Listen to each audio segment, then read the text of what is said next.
কমলা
পদ্মফুল স্পর্শ করতে গেলাম আর পদ্মফুল স্পর্শ করতে দেই নাকি ওটা সোনার পদ্মফুল নয়, ওটা একটা সোনার মানুষ।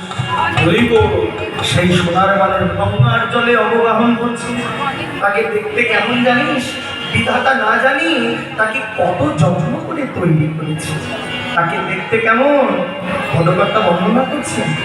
কি হেরিলাম অপরূপ, কি হেরিলাম মানে কি দেখলাম। আর অপরূপ মানে রূপ মানে সুন্দর, আর অপরূপ মানে তার থেকেও সুন্দর। অপরূপ তাকে বলা হয় অপরঙ্গ ভাবে। তাহলে আমার গৌরাঙ্গের গুণ এটাও অপরঙ্গ। এটা এক বদনে বলা যায় না। যিনি পঞ্চানন অর্থাৎ ভোলানাথ, যে তিনি পাঁচ বদনে আমার ঘোরাঘুরির কথা বলে শেষ করতে পারে না।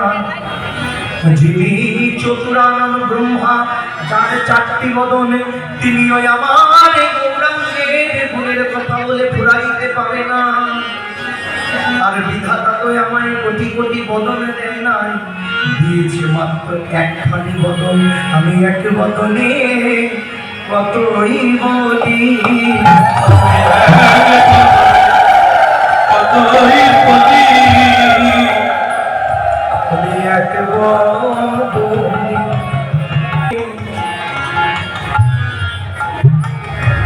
আমি কতই বলি।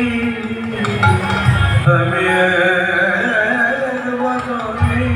আমার এক বদন আর কত বলবো, কতই বলি। সজনীতে আমার গোড়া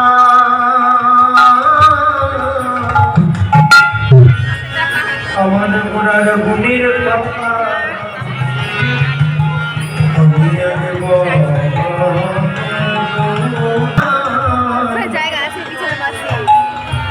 কহিলেও গৌরাঙ্গের রূপটা কেমন? বর্তমান কীর্তন জগতে একজনই মাত্র ন্যাশনাল আর্টিস্ট আছে, যিনি কীর্তন সম্রাট শ্রদ্ধেয় শোভন ভট্টাচার্য মহাশয় এবং সুর সম্রাট শ্রদ্ধেয় পলাশ সরকার মহাশয়ের গুরুমা।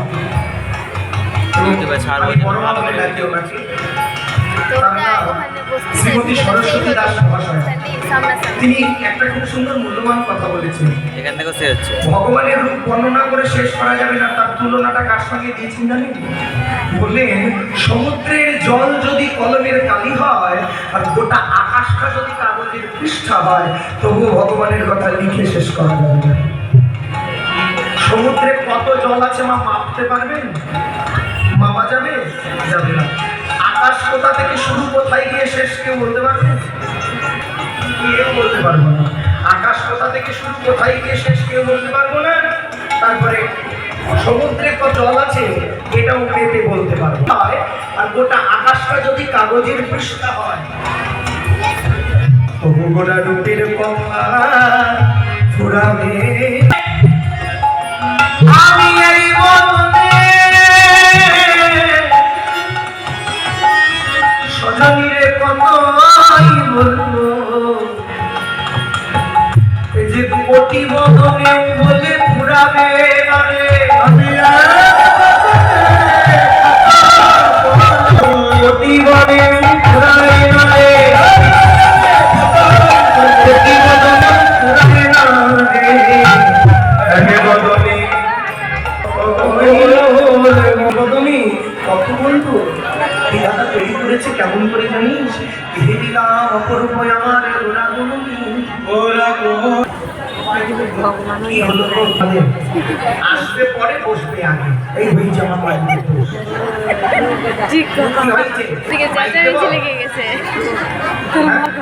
পরে এসে শুধু আগে বসা তাই বাড়িতে সিরিয়াল দেখে নাকি? তারপরে আরেকটা শেষ হয়ে গেছে, কি যেন নিম ফুলের মধু।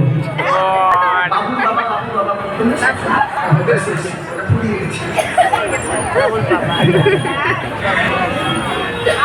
কি বলছেন বলো তো?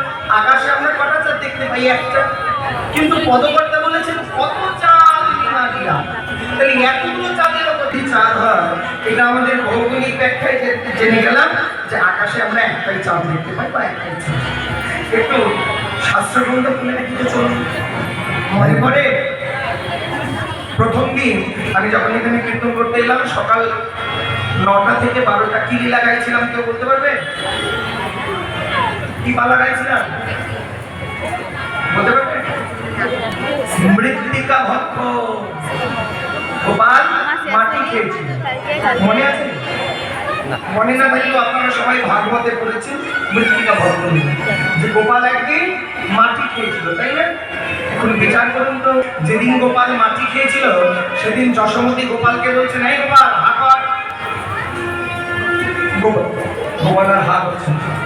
যখন গোপাল হা, যশোমতী গোপালের কান ধরে দিয়েছিল আর দেখা পেয়ে গোপাল হা করে উঠেছে। আর যেই হা করে উঠেছে, যশোমতী গোপালের মদনের ভেতরে তাকিয়ে দেখলেন শত শত বিশ্ব ব্রহ্মাণ্ড, শত শত সৌর জগৎ, শত শত কোটি কোটি চাঁদ আর গোপালের মদনের ভেতরে স্তরে স্তরে। তাহলে একটা দুটা চাঁদ নয়, শত শত, এখানে উল্লেখ করে নাই কতগুলো। তার মানে আকাশে চাঁদ আরো আছে, তাই তো? পদকর্তা বললেন বিধান একটা ভালো ব্যাখ্যা বলবো না, বাদ দেবো? বলবো না, থাক বাদ দিই। আমি অন্তখণ্ড চলে গেছি। বিয়ে বাড়িতে অনেকেই যান, অনেকদিন ধরে পড়িনি, ছিলাম না না। বিয়ে বাড়ি খাওয়া দাওয়ার পরে পাতের মধ্যে সাদা সাদা বড় বড় দুটা দেয়, কি বলুন তো? রসগোল্লা, তাই না? একটা কোন রকম খেলাম, কিন্তু পরেরটা যদি না খেতে পারি ওই মিষ্টিটাকে কি করি? মিষ্টিটাকে চিপে তার রসটা বের করে শুধু ছানা ছোটটুকু খাই, তাই তো? পদকর্তা বললেন বিধাতা যেন আকাশ থেকে একটা একটা করে চাঁদ নিয়ে ওই নিংড়িয়ে নিংড়িয়ে সেই চাঁদের সুধা দিয়ে আমার গৌরাঙ্গ রূপ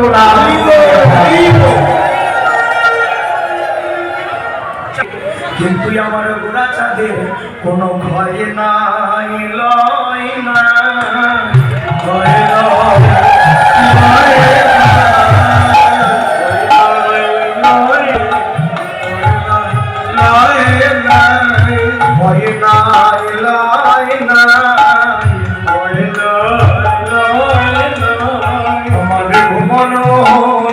গোড়া চাঁদের কোনো ভয় নাই, লয় নাই, আমার ভুবন মোহন গোড়া চাঁদের ভয় নাই, লয় নাই, আমার ভুবন মোহন গোড়া চাঁদের কোনো ভয় নাই, লয় নাই।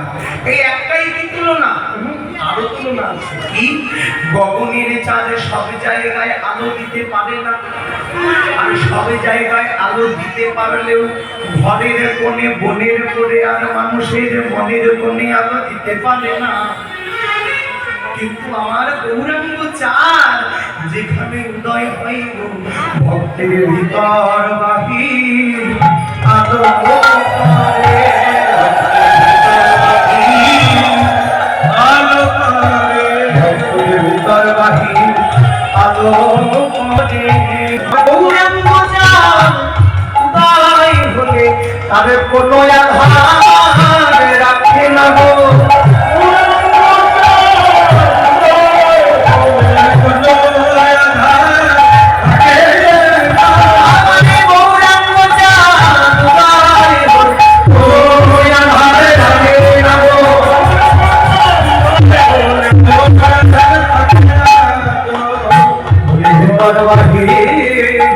আলো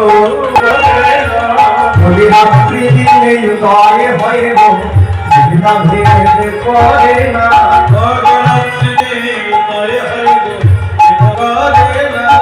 কোনো ভেদাভেদ নাই দিনে উদয় হয় রাত্রি উদয় হয়। যখন খুশি তখন দেখা যায়। তাহলে চাঁদের সঙ্গে আমার গোড়া রূপের তুলনা হবে না। আচ্ছা তাহলে এবার সোনার সঙ্গে কি তুলনা দেওয়া যায় হ্যাঁ সোনার সঙ্গে কারণ সোনার যে রং আমার গোড়া চাঁদে একই রং তাই বলে সোনার সঙ্গে তুলনা হয় কি হয় না